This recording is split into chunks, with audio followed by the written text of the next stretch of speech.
Good morning, and thank you very much for joining us. I am Yori Folari, alongside my colleague, Asukwa James, TVC News Assignment Editor. Good morning, Yori. Indeed, good morning. Well, the long-expected speech has been given. We heard from the president yesterday. There's a sense in which a lot was packed into the 18-minute broadcast, and we shall be chatting with the special advisor to the president on media and publicity, Chief Femi Adesina, who actually is standing by in Abuja right now. Good morning, Femi.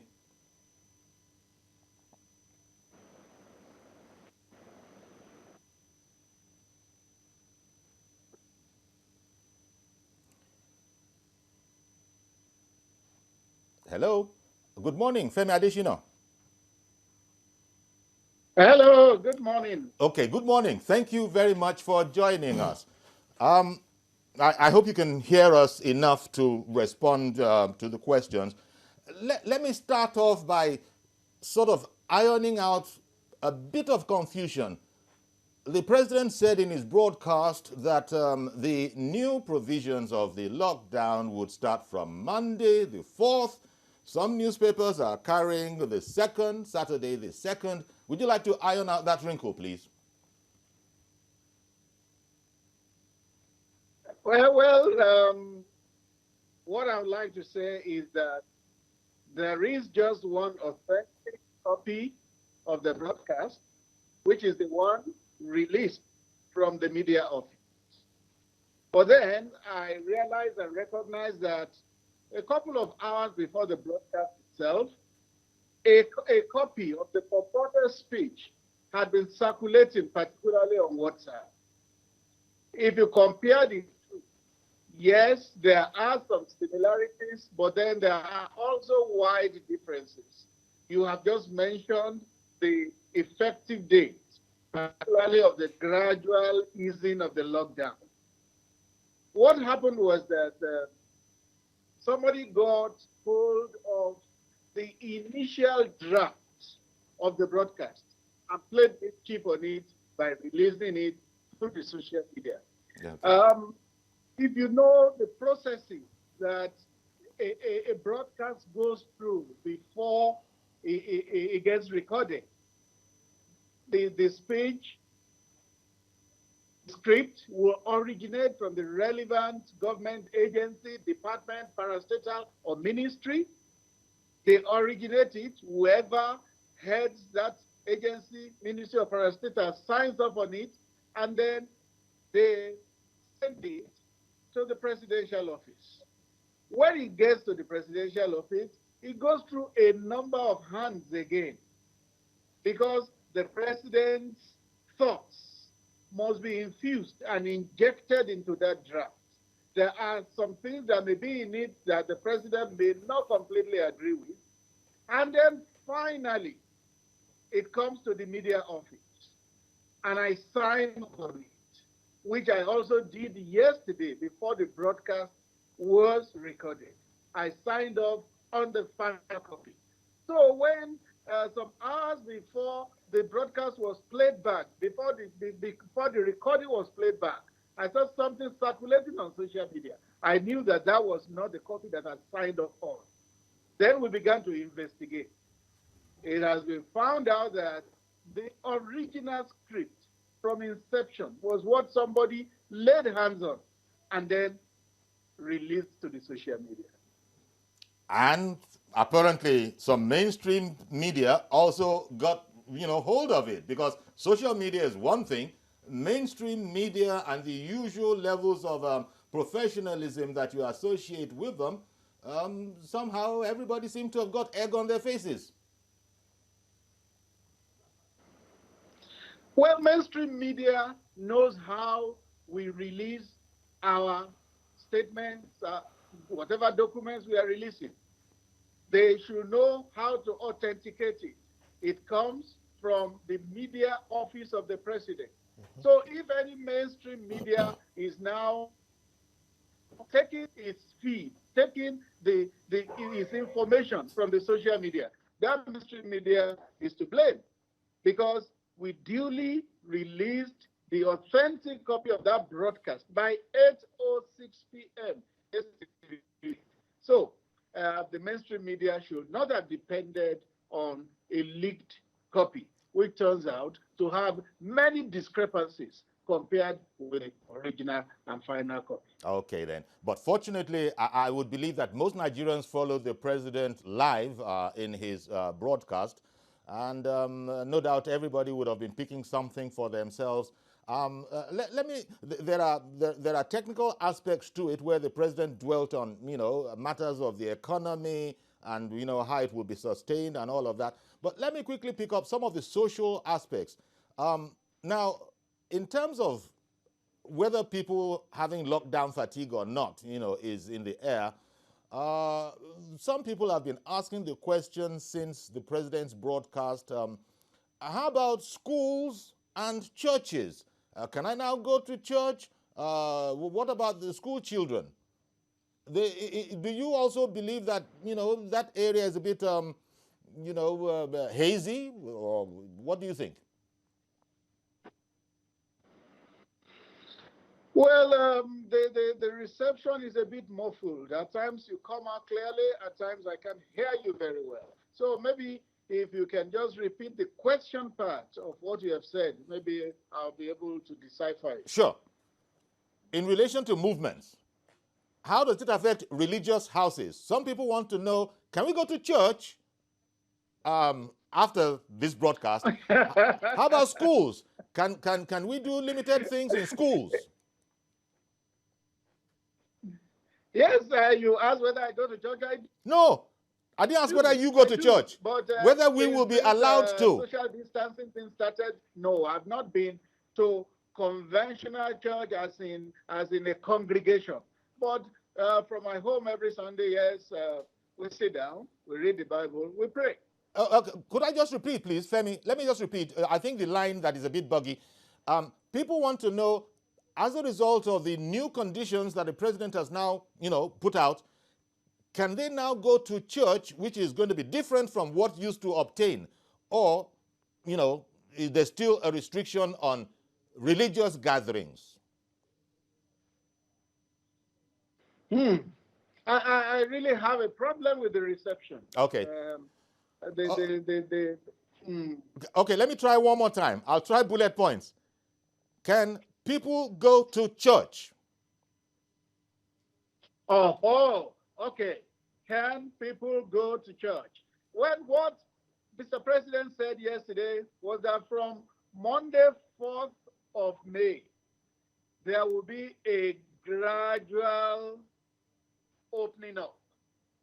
And what that means is that the Presidential Task Force itself will then give guidelines on what can be done and what can be done under that gradual opening up. Remember, the president still stressed yesterday that some other things will continue, like social distancing, like not congregating for religious events. It was in the broadcast yesterday. So after May 4, there will be guidelines on how we can begin to open up and return to life gradually. Does the same apply to schools and school children?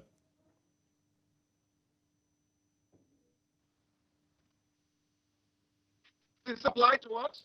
Does it apply to schools and school children too? Yes. For instance, if you look at what Germany did, Germany began to open up about a week ago.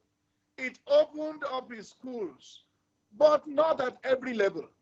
Those who were in senior secondary school and due for examinations were those who first returned to school so that they could write their exams.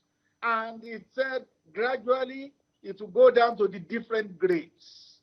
I also perceive that that is what will happen in Nigeria. I don't want to preempt the guidelines or second guess what the Presidential Task Force will come up with, but definitely there will be instructions and guidelines on how schools can reopen. It may not be in one fell swoop, because if a school has a population of 1,000 and you bring all of them back in one day, it may have negative consequences. But those who are going to write NECO or WAEC in a couple of weeks may return first, and then other levels can follow. The guidelines will come. Okay. I'm here with my colleague, Asukwo James, and he has a question for you. Mr. Esse, the president mentioned selected businesses. Can you give us a list of those selected businesses to open? No, right from the first broadcast. The first broadcast, I think, was on 29th March. Right from that broadcast, the exemptions had been made clear. Banks were to have skeletal services. Those on essential duties were to have free movement. Those who have things to do with medicaments and pharmaceuticals were also to be able to open their businesses. All those have been there. And in the broadcast yesterday, he said those things will remain.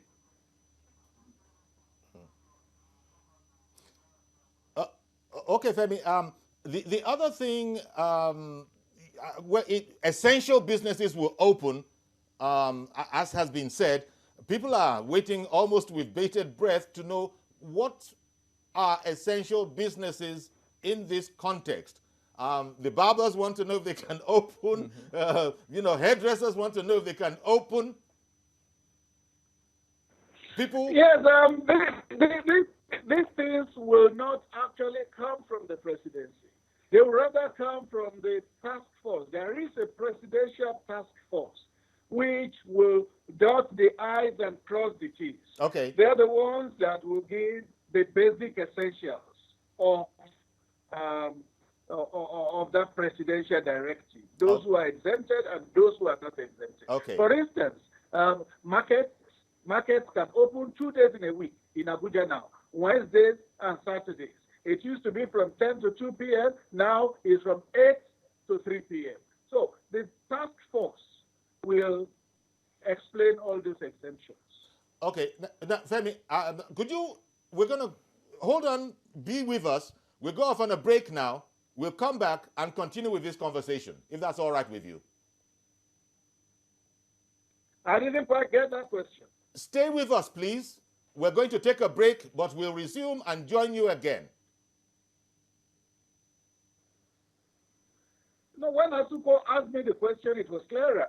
But from your end, it's okay, I'm going to let Asuko ask more of the questions. But stay with us. We're going on a break. We'll be right back.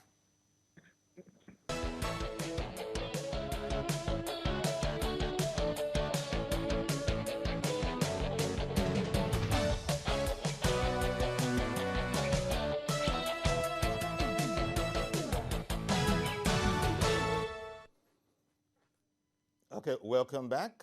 Still in studio alongside Asukwo James, and we have Chief Femi Adesina, Special Advisor to the President on Media and Productivity, on the line. That is on the one hand on the video line, aka Skype, and we have Mr. Seyi Adeyemo. He's on the phone. Thank you for staying with us, Femi. If it's better now, I hope you can hear me a bit better now. Yes, it fluctuates. At times your voice comes clear, at times it becomes muffled. Okay, that's good. It's just the network. So I have to keep the questions brief, so maybe it'll catch me on an upswing.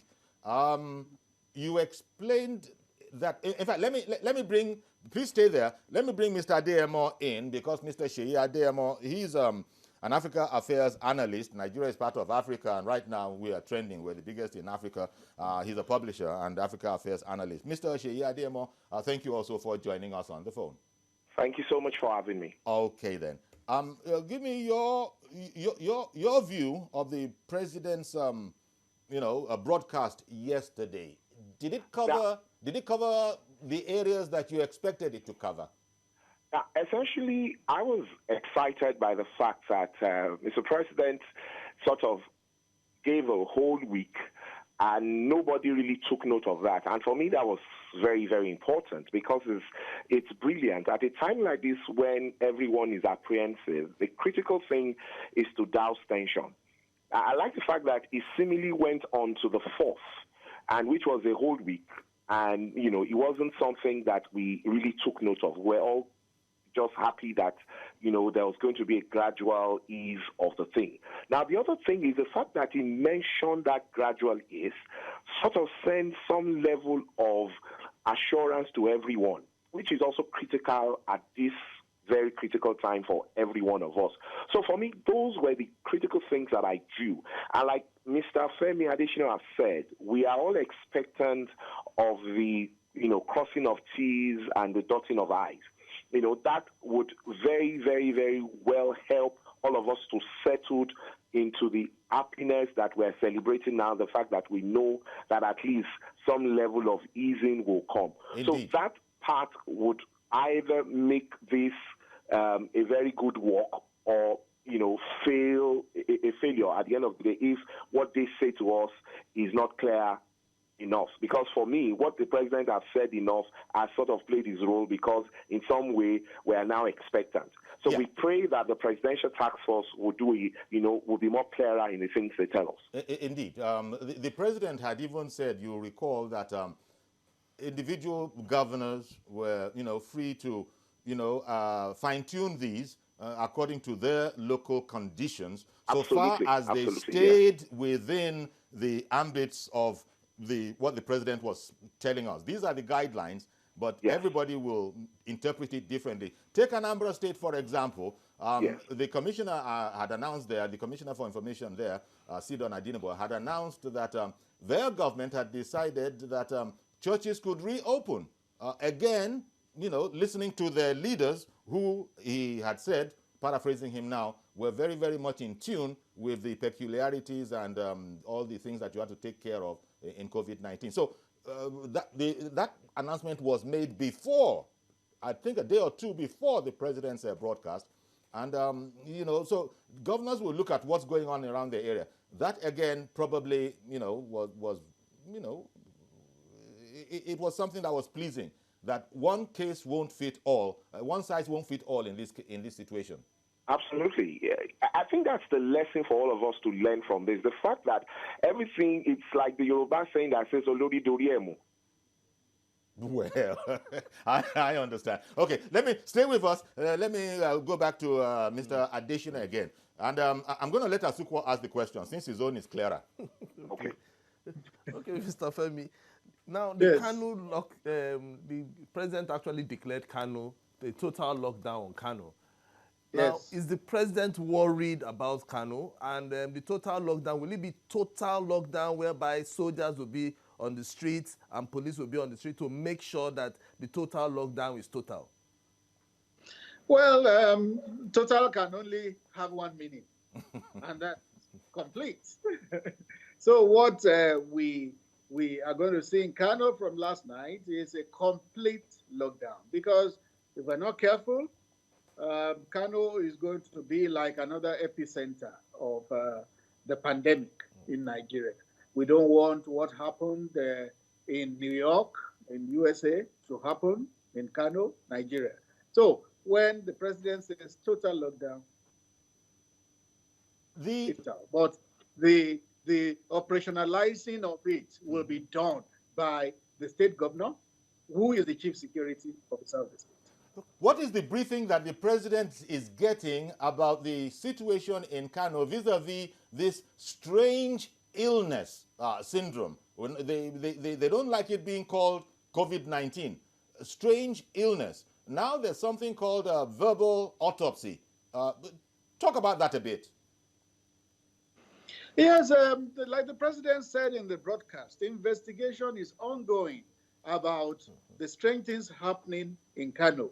There are suspicions, but then suspicions will not be enough when science can give us concrete proof. So science is being deployed to help us to be sure of what exactly is going on in Kano. The Ministry of Health has waded in, the National Center for Disease Control has waded in, and the president said that in terms of capacity of experts, the federal government is going to also deploy more people to Kano to help unravel what exactly is happening in that state and in that city particularly. We all have our suspicions. People have their conjectures. But when we have science that can tell us beyond any proof, I think we should wait for science. The governor of Kano says that they have been, quote unquote, abandoned by the federal authorities. Your comments? No, I'm not privy to that. And I am not sure he said it. Abandoned? No. That would not be right. That would not be. I'm not sure the governor said that, because the governors of states are in close contact with the president. In fact, the president could not have locked down Kano totally without consulting the governor. So I doubt if what you have just quoted came from the governor. Okay, fair enough. Exactly. Now, the president also made face mask mandatory. Is the federal government also going to mass produce face masks for Nigerians? Well, in a federal system, it's not the federal government that will do it. In a federal system, you have the states, you have the local government, and then the president also appealed to public-spirited people and philanthropists in that broadcast to also help. Yeah, it's not that the federal government will start producing face masks and mass distributing. Okay. No, at least to the best of my knowledge, I don't think that is on the cards. Now, Femi, to go back to the lockdown proper, as Mr. Seyi Adeyemo, who also is on the line with us, observed, actually, there was an extension of a week in there, but it was so masterfully done that it's almost like nobody noticed. But the point is, there is a week's extension, after which a new kind of lockdown will ensue, and this will now include a night curfew. We need to be careful. You see that Ghana eased its lockdown. And the first week after that easing of lockdown, it had over 270 infections. That is why this easing of lockdown can only be graduated. It's best graduated. It comes one step after the other. If you open up the entire system in one day, then you may as well return to where we were before lockdown.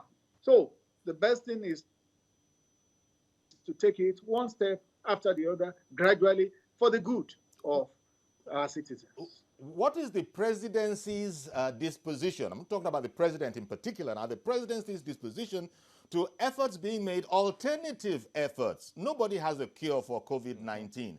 But, scientists are working. Some say they have some ideas about how to boost the immune system. Give me your summation of what would be the attitude to all these kind of conversations. Yes, the Minister for Health has responded to that. We have had a number of claims to care locally and internationally. Madagascar came with one a day or two ago. The convention is that when there is a claim to cure, it must be taken systematically and authenticated according to laid down procedures before it is adopted and recommended for use. You know what the American president just made an off-the-cuff remark, and you see the consequence. People starting to drink Lysol, to use all sorts of disinfectants and all that. So one needs to be careful in admitting and accepting claims to cure. It is after it goes through the proper scientific procedure that it can be recommended to the public. So when being led entirely in a scientific manner, according to the likes of WHO. Yeah, even the WHO has said that the earliest a vaccine can come for coronavirus is August. That's in the very, very, very earliest. And you know that I think it was in UK that they started testing some vaccines on some people about 3 or 4 days ago. Okay. But still, it has a long way to go before it comes into mass public use. Stay with us, please. We'll take another break, and we'll be back with you, Femi Adesina.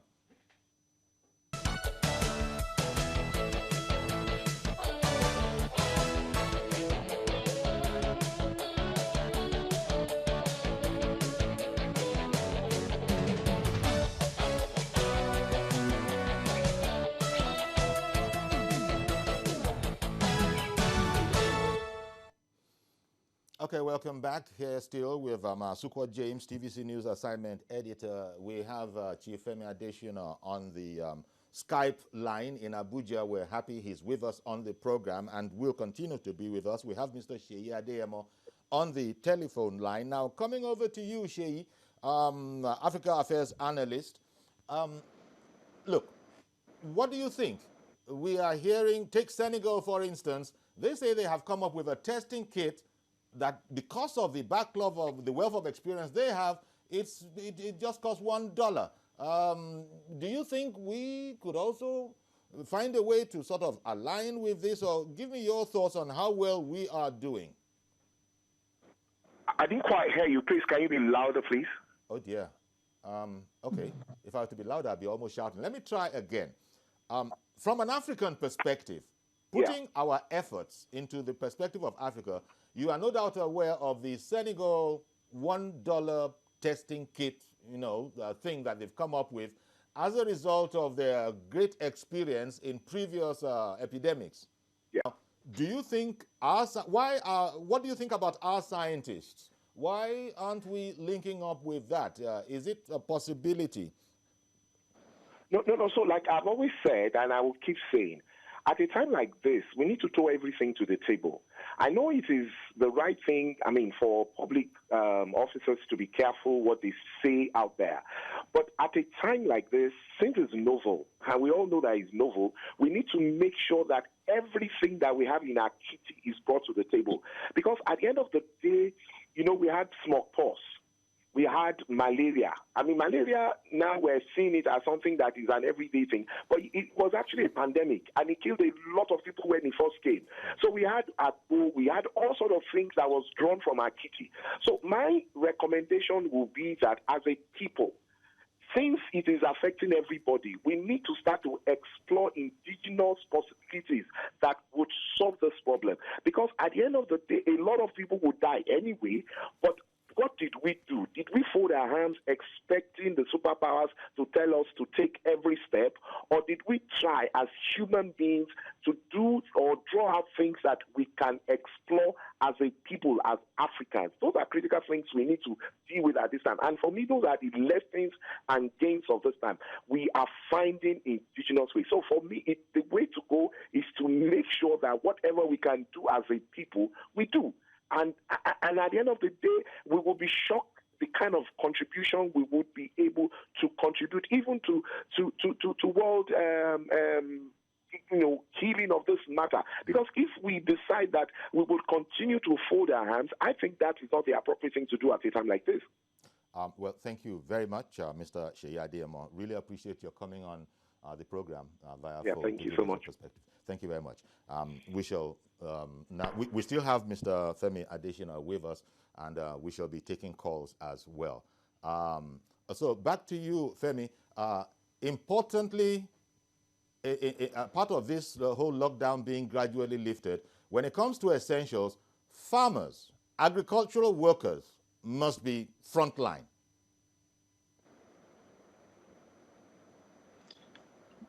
Yeah, from the beginning, farmers have been exempted. Okay. Right from the first broadcast, farmers were among those listed by the president that they could continue with their endeavors. They would go to the farms. Okay, so there's no problem there. The other area that, as you said, has to be worked out is, a discouragement of interstate travels, except for essentials. Now, there shouldn't be too much bleed in there. I just hope that everybody can find a way to, understand that and address it and not abuse it.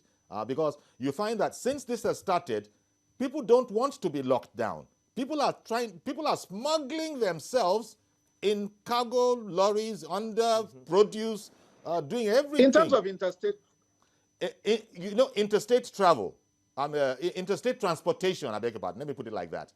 Interstate transportation, essential interstate transportation will be allowed, especially for agricultural produce and all of that kind of thing. But there's a problem of people smuggling themselves into produce lorries. People, because people don't want to be locked down. So one just hopes that this can be sorted out as soon as possible. We've opened the phones, and so as you'll be with us, and you'll also be hearing phone calls. You know that we as a people, we will always try to beat every system. So it's not unlikely that, like you said, people will smuggle themselves into produce vehicles, lorries, and trailers, moving from one city to the other. But it's not ideal.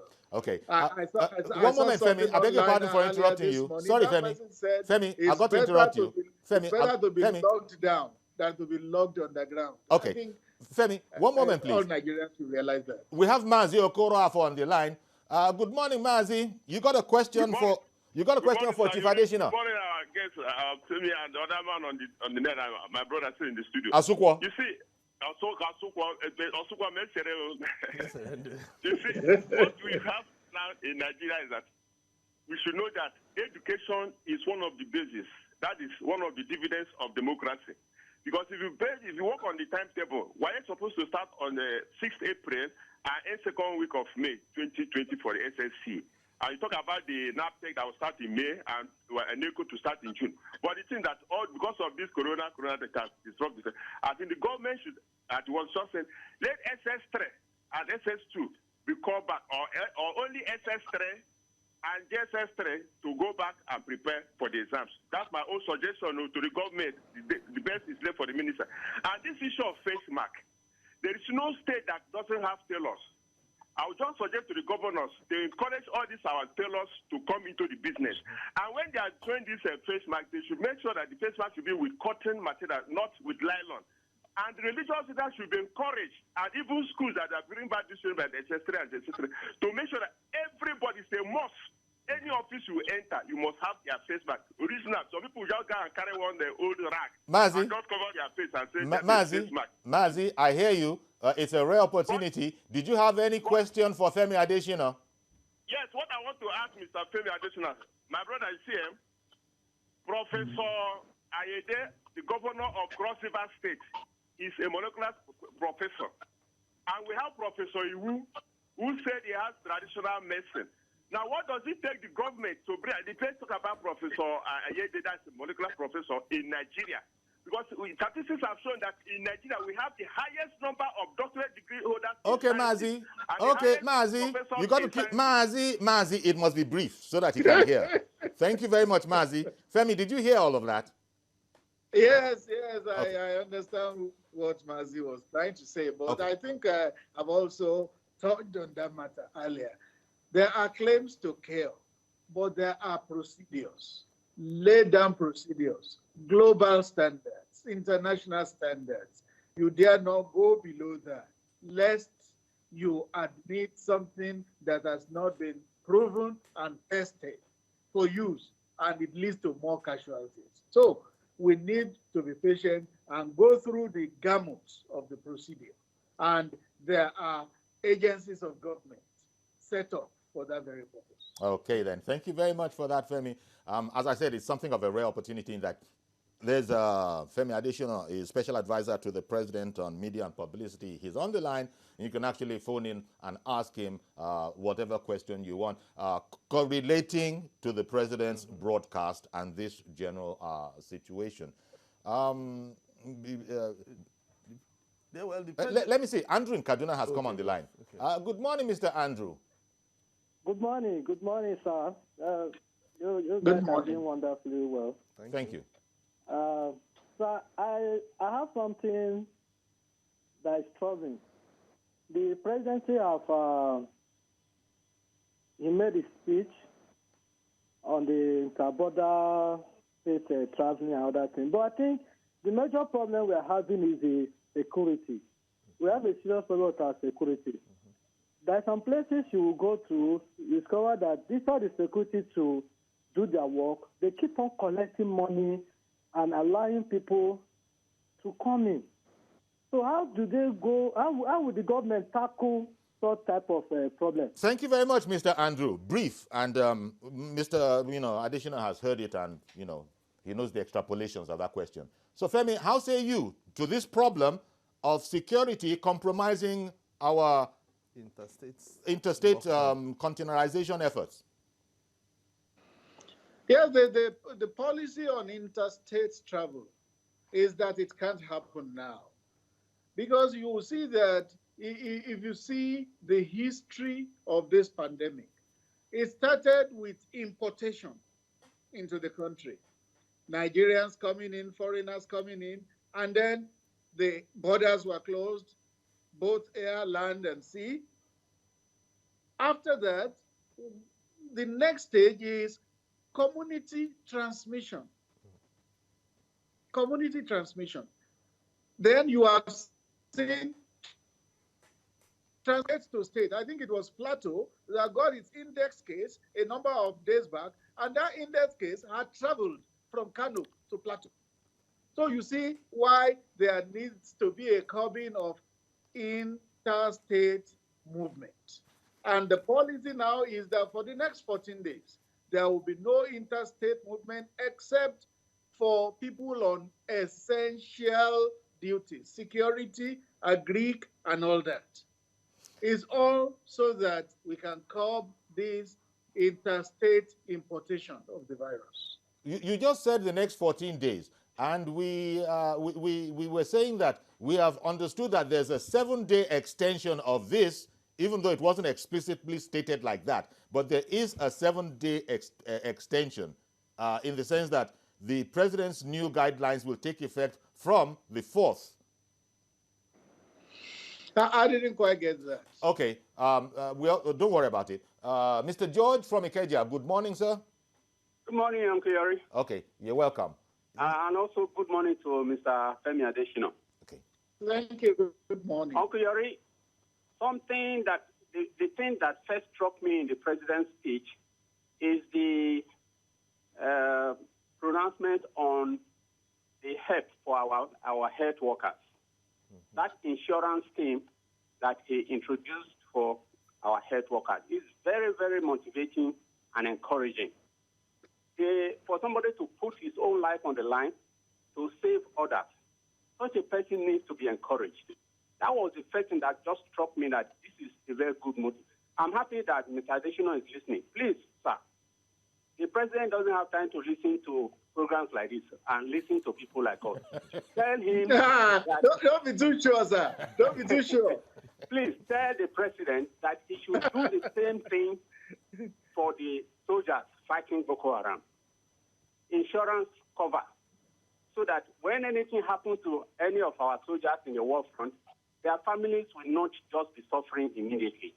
That's what I just wanted to say. It gives me, privilege to talk to you directly this morning. Then secondly, thank you. The issue of regulation on this lockdown is one thing. It's one thing to make rules. It's another to enforce them. From what I could see in the lockdowns that has been going on, the police is not helping matters. They just see it as a way of improving their little income they used to get before. Okay, Mr. George, forgive me. I got to interrupt you to keep it brief so Mr. Adesina can answer. Thank you very much for calling in, Mr. George. Femi, would you like to respond? Yes, thank you. The first was an observation on enhancing the conditions of service for medical... Commendation for that initiative. He first of all commended that initiative. He commended the initiative. Okay, yes. The reception seems to be better with the other person. Asukwa, people phone in. Don't worry, Asukwa is your man today. Don't worry. Continue, please. So Mr. Polari, it's your own that I cannot hear very well.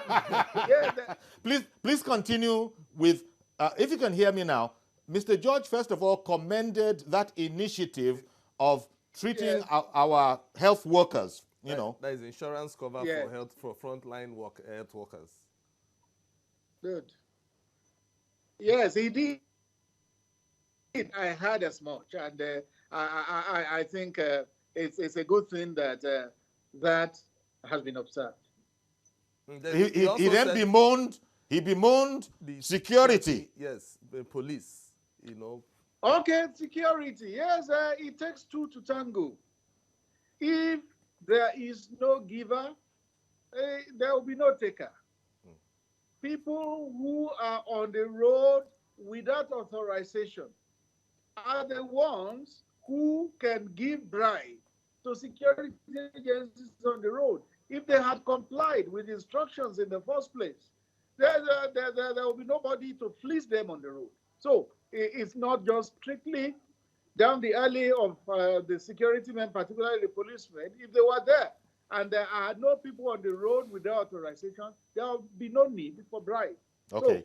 So from the people and the security agencies that need to then do the right things. He also talked about our men in uniform, our men, our soldiers, and the need to also appreciate them like the health workers have been appreciated. Yes, I think that's also a very good one.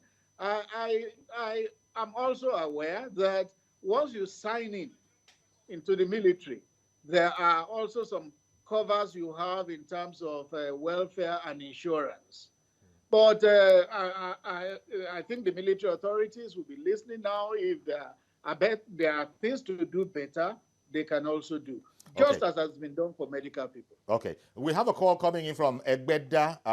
Priye in Egbeda. Good morning, sir. Good morning, Yori and James Asuko. I have a question for Femi Adesina. Sure. Go ahead, please. My question is, we don't have data in this country. I listened to the president broadcast yesterday, and I was very much impressed. Number one, he has assured Nigerians that they are doing all they can. And secondly, you know, there is still hunger in this country. There will be a gradual ease from next week.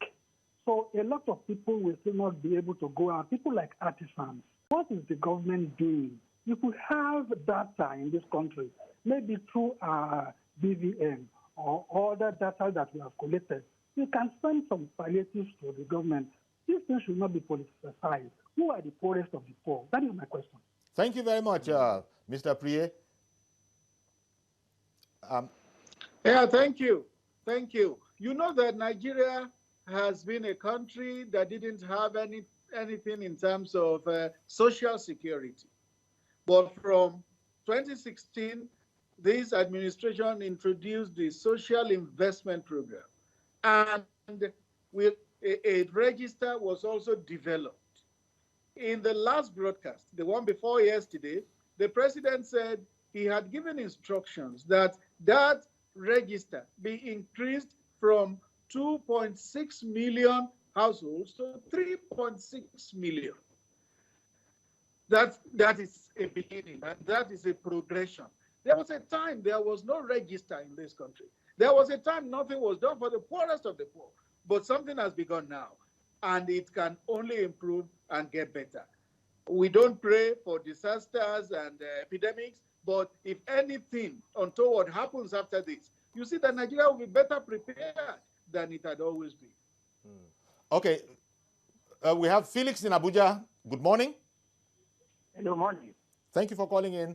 What's your question for Mr. Adesina or observation? My question is to the president's speech yesterday.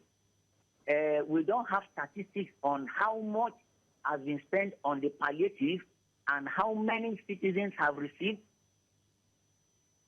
Okay. Hello? Thank you very much for the question. Short and sharp. Let's talk. Let's ask Femi Adesina to talk about that. Well, because people want to know. He says we don't have statistics. It can't be sure. Well, Be sure. Government that releases the funds knows what it has released. there is an auditing process, and there will be a reporting process. I guess what people are... At the end of it all, the Ministry of Humanitarian Affairs, Disaster Management and Social Development will give a report card to the president, which will be audited. So we can't say we don't have statistics. What would be your thoughts, Femi, on an idea that Mr. Prier, before Felix, the BVN, and a lot of people have been saying that, look, why can't we, you were just saying what we have to take one step before the other. What's the whole problem with using the BVN if at all government is thinking in direction of getting palliatives, as we're calling these things now, to as many people as possible? Yeah, that would not be a strictly presidential spokesman question. Okay. It would be a question for the humanitarian affairs. Okay, humanitarian affairs. Oh, okay. Yes. Okay, I understand you. There's Bolaho on the line from Ijede. Good morning, Mr. Not Ijede, Ede. Mr. Bolaho in Ede. Yes, please. I got that right. What's your question Yes, or observation? Okay, I want to ask Mr. Femi Adesina, is it not derogatory to brand some Nigerians the poorest of the poor? I mean, at times when Nigeria is accorded that accolade of being the capital of the world in poverty, we rebuff it. But now, when it comes to situation, we call people the poorest of the poor. Okay. Why did we use such language? And please, was that president's speech pre-recorded? Was it Nigerians want to know? Thank you very much, Mr. Bolaho. Let Mr. Adesina address the whole question of language and also clarity. What would be your reaction, Femi? I think the gentleman is taking exception to some Nigerians being referred to as the poorest of the poor. I didn't quite get that, really. Okay, language sometimes, sometimes you want to be clear as to who you are talking about. And in that context, we have often used the expression poorest of the poor. Now, a gentleman just called in and is saying, I think he's taking exception, that why are we referring to some people as poorest of the poor? What would be your comment? Okay, but yes, every country, every community has people who are deprived, but it's also in grades. It's in grades. So there is a saying, I was crying that I had no shoe until I saw somebody who had no food. So deprivation is in grades. There are some who are more deprived than the others. They are the ones called the poorest of the poor. We knew this nun of Calcutta, Mother Teresa? Mother Teresa. Mother Teresa spent her life catering for people she called poorest of the poor.